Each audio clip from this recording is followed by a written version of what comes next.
मैं डॉक्टर पवन सिंघल, वरिष्ठ भाजपा नेता मोदीनगर, पूर्व सलाहकार सदस्य राजभाषा विभाग, मानव संसाधन विकास मंत्रालय, भारत सरकार।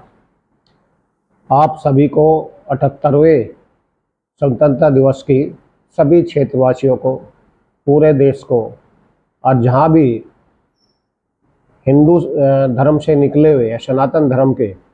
जितने भी लोग दुनिया में कहीं भी रह रहे हैं, उन सभी को और अन्य सभी को मैं स्वतंत्रता दिवस की बहुत बहुत हार्दिक बधाई और शुभकामनाएं देता हूं कि हम इस त्यौहार को बहुत ही उल्लास के साथ, शांतिपूर्वक, भाईचारे के साथ मनाएं, क्योंकि यह आज़ादी हमने कई सौ वर्षों की गुलामी के बाद और बड़े हमारे वीर क्रांतिकारियों ने उसमें अपना बलिदान दिया, शहीद हुए। युवा 22-22, 23-23 साल के युवा, 15 साल के बच्चे, उन लोगों ने इस आज़ादी को पाने के लिए अपने प्राणों की आहुति दी। उसी को ध्यान में रखते हुए हमें आने वाले भारत की किस तरह तस्वीर दुनिया में हो, हम किस तरह समृद्ध बने, किस तरह विकास हो, किस तरह हम दुनिया को शांति का संदेश दें, ये सब बातों पर हमें विचार करना होगा। क्योंकि आपको भली भांति परिचित है, सभी लोग जानते हैं किस प्रकार 23 साल की उम्र में सरदार भगत सिंह, सुखदेव, राजगुरु, लाला लाजपत राय, वीर हकीकत राय, खुदीराम बोस 16-17 साल के, अनेकों ऐसे शहीद हुए जिन्होंने इस देश का सपना देखा था। राम प्रसाद बिस्मिल, मतलब सरफरोशी की तमन्ना अब हमारे दिल में है, देखना है जोर कितना बाजुए कातिल में है। इन सबको महसूस करते हुए केवल देश के लिए अपना परिवार छोड़ा, बच्चे छोड़े, माता पिता को छोड़ा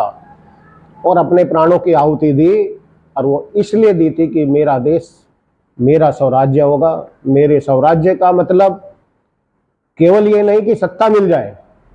मेरा मानना है स्वराज्य का मतलब मेरे देश की संस्कृति, मेरे देश की सभ्यता, मेरे देश का इतिहास, मेरे देश की शिक्षा, मेरे देश की चिकित्सा, वो सब पूर्ण रूप से लागू हो, ताकि हमारा भारतवासी अपने आप में गौरवान्वित और सम्मानित महसूस करे कि मैं अपने राष्ट्र में और अपने संस्कृति के साथ, अपनी शिक्षा और चिकित्सा के साथ मैं इस देश में जी रहा हूँ। तो हम सभी को ये प्रयास करना होगा। आदरणीय हमारे इस विश्व के, हमारे देश के यशस्वी प्रधानमंत्री आदरणीय मोदी जी ने भी एक विकसित राष्ट्र का एक सपना हम सब लोगों को दिखाया है। जब आज़ादी के 100 वर्ष पूर्ण होंगे 2047 में, तो हमारा देश किस तरह विकसित हो, हम किस प्रकार समृद्ध हो, और उसके लिए आह्वान किया कि हम 140-45 करोड़ लोग राष्ट्र के लिए काम करें। और जिस दिन हम सब लोग राष्ट्र के लिए काम करेंगे, तो अगर 30-35 करोड़ लोग देश की आज़ादी प्राप्त कर सकते हैं, अंग्रेजों को भगा सकते हैं, उससे पहले आता ये मुसलमानों को भगा सकते हैं, तो 140 करोड़ लोग, 145 करोड़ लोग पूरे देश की तकदीर बदल सकते हैं और दुनिया में इस राष्ट्र को सबसे समृद्ध, विकसित और सांस्कृतिक देश बनाने का काम हम लोग कर सकते हैं। लेकिन इसके साथ साथ हमें ऐसे लोगों से भी सावधान रहना होगा जो लोग हमेशा इस देश को तोड़ने के चक्कर में, इस देश की अर्थव्यवस्था को खराब करने के चक्कर में, इस देश की शांति को खराब करने के लिए अक्सर रहते हैं, इस देश की सुरक्षा में सेंध डालने की कोशिश करते हैं। वो कभी जाति के नाम पर लड़ाने का काम करते हैं, कभी भाषा के नाम पर लड़ाने का काम करते हैं, कभी क्षेत्र के नाम पर लड़ाने का काम करते हैं। ऐसे लोगों से हमें सावधान रहना होगा। अभी आपने देखा, मैं तोमर जी आपको पहले ही बताया था, जब संसद की घटना हुई थी, किस प्रकार पुणे हिडनबर्ग एक ही ऐसे संस्था जो शेयर बाजार में उथल पुथल करने का काम करता है, इसने कुछ महीने पहले ही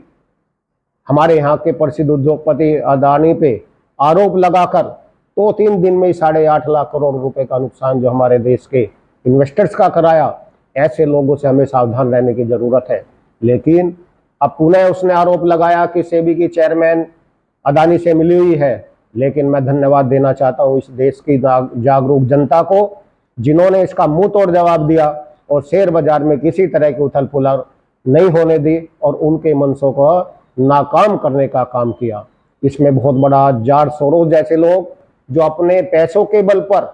शेयर बाजार में उलटफेर कराने का प्रयास करते हैं और उससे पैसा कमाते हैं, ऐसे लोगों के खिलाफ भी कार्रवाई होनी चाहिए, क्योंकि जॉर्ज सोरोस जैसे लोग ये भारत के हमेशा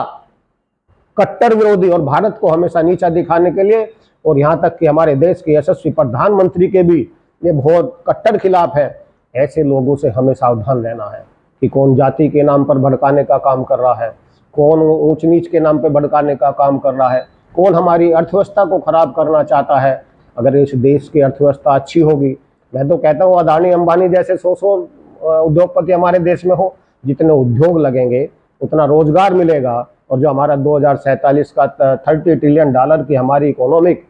होने के हम लोग प्रयास में है, वह हम उस पर सक्सेस होंगे, और हम अपने देश के जो भी बेरोजगार युवा हैं उन सबको भी हम रोजगार देने का काम करेंगे।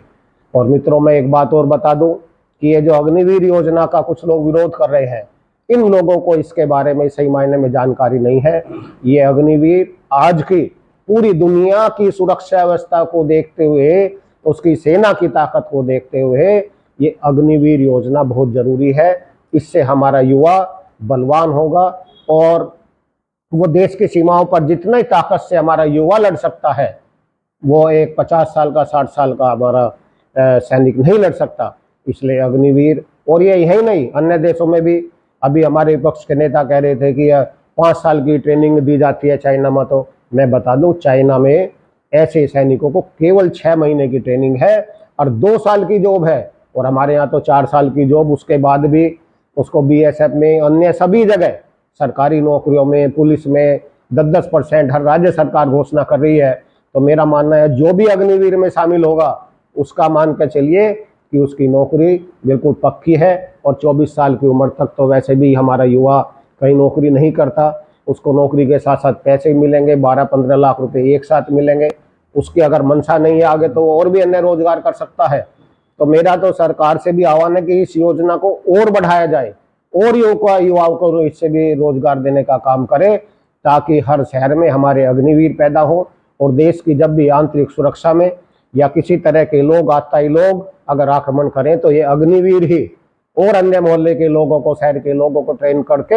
ऐसे लोगों से हम लोग को सतर्क करें और उनका मुंह तोड़ जवाब देने का काम करें। तो मैं सभी को इस स्वतंत्रता दिवस पर अपने शहीदों को नमन करते हुए, जिन्होंने इस देश के लिए अपने प्राणों का सर्वोच्च बलिदान दिया, उन सब की हम स्मृति हमेशा ध्यान में रखें कि हमें राष्ट्र के लिए काम करना है। और मैं तो एक आह्वान और करना चाहता हूँ इस देश की जनता से और देश के युवाओं से, कि जिस प्रकार 1897 में स्वामी विवेकानंद ने